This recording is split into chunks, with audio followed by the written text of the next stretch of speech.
In today's news, a knife gang is targeting electrical contractors for their vans in terrifying nighttime attacks in Doncaster. The Guardian newspaper reveals that big house builders lobbied the government to drop plans to include electric car chargers in every new home, and an Irish startup thinks it's come up with the next big thing as it unveils a combined EV charger, heat pump and air conditioning system. Welcome to Electrical News Weekly in association with Schneider Electric, whether you're listening in the van, on site or down at the wholesale counter. I'm Joe Robinson and I've been through the best of the electrical industry news to save you the trouble. And as always, if you think you've spotted the two words that I've been challenged to slip into today's show, comment them below for the chance to win a prize. A knife-wielding gang has targeted electrical contractors for their vans in Doncaster. Two self-employed electricians had their vehicles stolen in separate attacks just hours apart. The raiders broke into their homes and menaced the men with iron bars and a knife. It's understood that the gang of four entered one house while a 2-year-old was asleep. They then threatened to kill the self-employed man and his family if he didn't give them the keys to his van, which contained all of his tools. South Yorkshire police say they have now seized a blue Ford Focus which they believe is linked to the incidents. Anyone with any information is encouraged to contact South Yorkshire Police directly. You can also call 101 or contact Crime Stoppers on 0800 555 111. In a separate incident, an electrical contractor says he lost his livelihood after thieves cut into his van in Warrington. They stole his tools as well as solar equipment worth £7,000. The van had been parked outside the Gulliver's World theme park in the town while the man and his son had a family day out. The criminals cut into the bodywork of the Volkswagen Caddy. They then removed all his tools, including test equipment, drills and even his golf clubs. The insurance company says it will pay to fix the van, but not for his tools as he was not at work when it happened. A family friend has now set up a fundraising campaign to help him replace his kit and get back working again. If you'd like to contribute, I've popped a link in the show notes. In this case, any information goes to Cheshire Police or again, Crime Stoppers. In product news this week, the big story is a clever new consumer unit from Schneider Electric. The EZ9 multi-row consumer unit features multiple rows that can have up to 12 modules fitted, with several neutral bars which can be joined or split up to create various systems. There are lots of different cable entry knockouts and these allow you to route the cable from top to bottom. There's also buckets of space to make it easy to connect devices. There's a 5-way cone buzz bar which you can then trim down to size, and it distributes both phase and neutral to 5 additional AFDDs.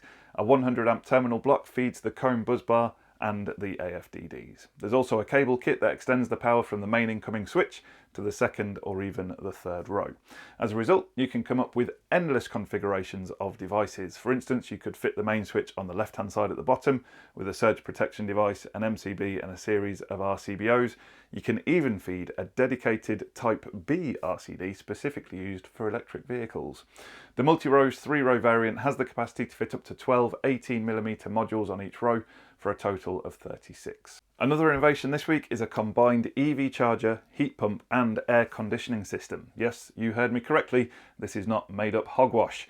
An Irish company says bringing all the technologies together is the way to go. It says it has applied for a patent on its new system which lowers both installation and running costs. It cuts carbon dioxide emissions and energy use, and it allows the onboard computer to manage power consumption in the home in real time.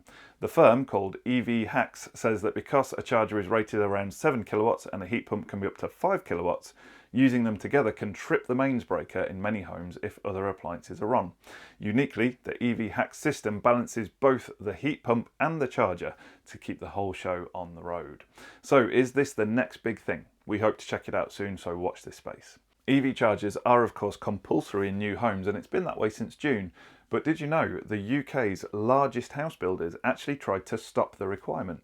The Guardian newspaper reveals that Barratt Developments, Berkeley Group and Taylor Wimpey lobbied the government to try to get it to drop the plan. The firms argued that home charging points could tie people into obsolete technology and it could also prevent them from buying cars which might have a different charger.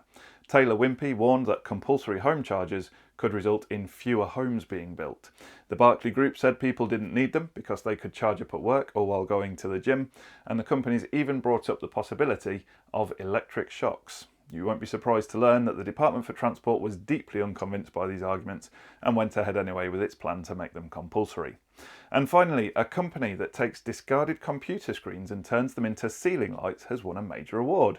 Brightco from Sweden reconditions and upgrades old computer screens. It tunes them to the right colour of light and then mounts them in a frame ready for the electrical contractor to install. The lights are leased to schools who pay a monthly subscription charge. That is award-winning and innovative tech indeed. If you want to win the applause of your peers and maybe an eFIXX prize, guess the 2 words I've smuggled into today's show. Simply pop them into the comments and we'll dig out a goodie bag prize to the first to get the right answers. Last week's words were shampoo and pantaloons. Oddly enough, shampoo was the harder of those two to smuggle in, who knew?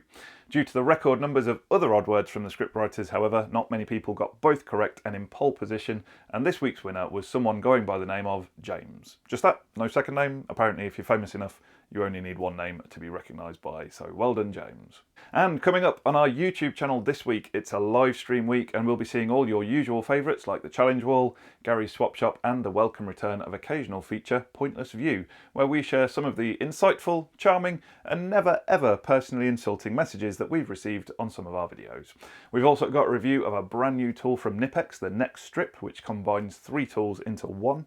That is a very cool bit of kit. We'll also be looking at a new weatherproof strip light from JCC, which is just packed with features to make installation easier, and something a little different with the mains link from RF Solutions, which is a really clever bit of kit that could get you out of bother if you've forgotten to install a cable, as well as lots of other practical uses to simplify wiring.